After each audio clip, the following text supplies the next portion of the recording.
उदाहरण ब्रिक्सच घ्या ना. ब्रिक्स म्हणजे काय, कोण आहेत त्यामध्ये? ब्राझील आहे, इंडिया आहे, चायना आहे, रशिया आहे, साऊथ आफ्रिका आहे. तर त्याच्याबरोबर आता अजून काही देश जोडले गेले. सगळं आपणच घेतोय, आपणच खातोय, आपणच पितोय. मग मॅन्युफॅक्चरिंग पण आपणच करा. मग चायना मोठा व्हायला लागला, परत भारताने मॅन्युफॅक्चरिंगवर फोकस करायला सुरुवात केली.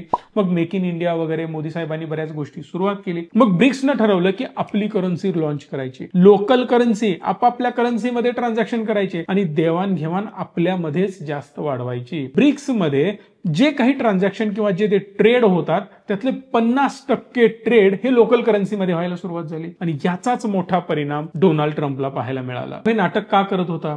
तर त्याचं कर्ज कमी करण्यासाठी. त्यांच्या जीडीपी पेक्षाही जास्त त्यांचं आता कर्ज झालंय. पगारापेक्षा जर हप्ताच वाढला असेल कसं जगणार तुम्ही? तीच अवस्था आता युएसची झाली आहे आणि यातच हा व्यक्ती सगळ्यांशी पंगे घेत सुटलाय. म्हणून सर्व देश आणि त्यांच्या सेंट्रल बँक गोल्ड परचेस करायला सुरुवात करतात. जसं भारतात आरबीआय आहे, ती सुद्धा गोल्ड बाय करते. अहो एवढंच काय, फेड अमेरिकेमध्ये ती सुद्धा गोल्ड बाय करते संस्था. यावरून हे कळतंय की गोल्डची परचेस हेवी प्रमाणात ऑलरेडी सुरू झालेली आहे. करन्सीवर विश्वास बिलकुल नाहीये. आणि तिसरी महत्वाची गोष्ट की आपल्या स्वतःच्या करन्सीला प्रत्येकाला स्ट्रॉंग करायचंय आणि म्हणूनच गोल्डचं परचेस वाढत चाललंय. आणि गोल्ड हा नेव्हर डिक्लाइनिंग प्रोडक्ट मानला जातो. आता नेव्हर डिक्लाइनिंग म्हणजे काय, तर लॉंगर टर्म मध्ये तो अप्रिसिएटच होतो, शॉर्टर टर्म मध्ये थोडंसं खाली येतो, पण परत वर जाण्याचा तो प्रयत्न करतो आणि नेहमी गोल्ड अप मूव्ह देत असतो. काही वर्ष अशी गेली आहेत ज्यामध्ये 2 वेळेला तुम्ही म्हणू शकता गोल्ड ऑलमोस्ट 40-45% क्रॅश झालेलं होतं. डॉलर वीक झालेला होता. डॉलर वीक झाला म्हणून गोल्ड परचेस करायला सुरुवात झाली.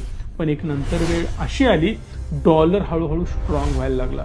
जेव्हा डॉलर परत स्ट्रॉंग झाला, गोल्ड आहे असं आढळायला सुरू झालं आणि 40-45% गोल्ड क्रॅश झालेलं होतं. हा इतिहास आहे. मग आता पुढचा प्रश्न निर्माण होतो, आपल्याकडेच गोल्ड एवढं महाग का? तर सिंपल आहे. जसं मी तुम्हाला सांगितलं होतं की 2021 साली डॉलर 75 ला होता, तो आता किती झालाय 25 मध्ये 88 झालाय. म्हणजे हा जो कोसळला ना रुपया आपला आणि डॉलर जो अप्रिशिएट झाला 18% अप्रिशिएट झाला. याचाच अर्थ मला 2021च्या कंपॅरिझन मध्ये सोन्याला 18% एक्स्ट्रा पे करावं लागेल.